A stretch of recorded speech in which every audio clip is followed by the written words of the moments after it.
আমার মাইরে ফেলাইতে নিছিল এই জায়গায়। এই যে এই হাতটা প্রায় ভেঙে যাচ্ছিল, জামাটা আমার নিচ দিয়ে ছিঁড়ে গেছে।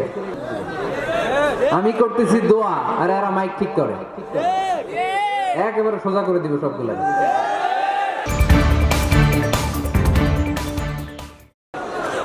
আমি সব জায়গায় বলি, অনেক বড় মাঠে স্টেডিয়ামে প্রোগ্রামের অ্যারেঞ্জ করার জন্য শোনে না, বলে হুজুর জায়গা হবে। কি বলে? জায়গা হবে। আবার আজকে এসেই বললাম এখন সবচেয়ে জরুরি বিষয় হচ্ছে সেফ এন্ট্রি সেফ এক্সিট। তো হুজুর সমস্যা নাই, আমার মাইরে ফেলাইতে নিছিল এই জায়গায়। এই যে এই হাতটা প্রায় ভেঙে যাচ্ছিল, জামাটা আমার নিচ দিয়ে ছিঁড়ে গেছে। তো মনে থাকবে নারায়ণগঞ্জের কথা, আমরা তোমাদের ভুলবো না। তো প্রিয় ভাইরা, একটা মাহফিল করা এটা ওয়াজিব না। আজকে এখানে মাহফিল না হইলে কোনো গুনাহ হইতো?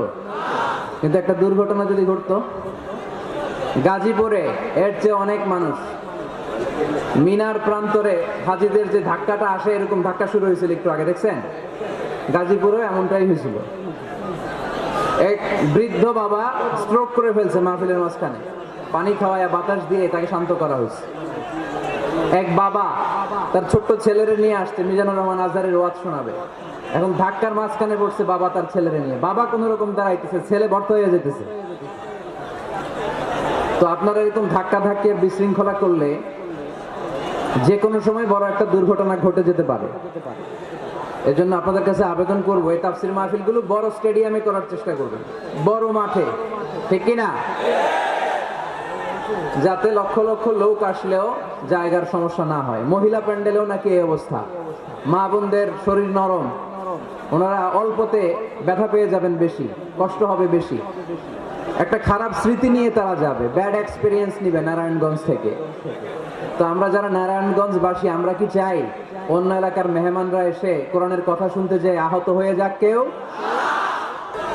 আলহামদুলিল্লাহ, আপনাদেরকে অনেক শুকরিয়া। আপনারা কথা দিয়েছিলেন কেউ উঠবেন না। আমি জানি ওয়াদা দিয়ে ওয়াদা বরখেলাফ নারায়ণগঞ্জের লোকেরা করে না। শেষ পর্যন্ত আমরা থাকবো ইনশাআল্লাহ। পড়েন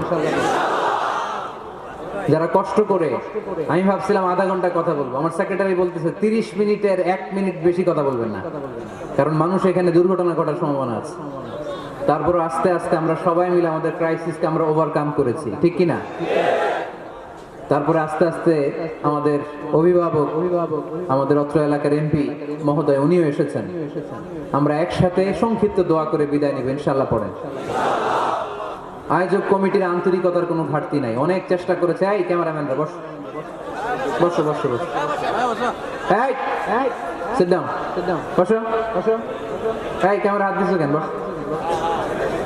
আজকে থেকে কোন ক্যামেরাম্যানদের যদি দোয়ার আগে আমি উঠতে দেখি, ওইটার নামটা শুধু আমার কাছে এনে দিবা। আমি করতেছি দোয়া আর এরা মাইক ঠিক করে, একেবারে সোজা করে দিব সবগুলো।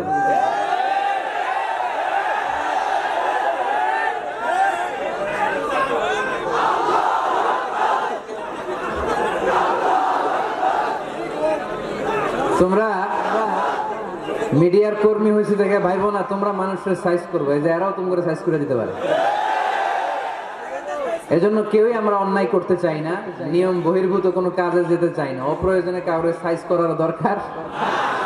সবাই সবার বন্ধু, জনগণ মিডিয়া কর্মীদের বন্ধু, মিডিয়া কর্মীরা জনগণের বন্ধু। আর এটা কোরআনের মাহফিল, এটার একটা ভাব গাম্ভীর্যতা আছে। আপনারা বিশৃঙ্খলা করলে আমার ভেতর থেকে আধ্যাত্মিকতা বেরোবে না। আর আপনারা খুব কোমল স্মুথ একটা পরিবেশ করে দিলে আমি ভেতর থেকে ফিল করে করে কথাগুলো বলবো। যেই কথা হৃদয় থেকে বের হয় ওটা হৃদয়ে টাচ করে।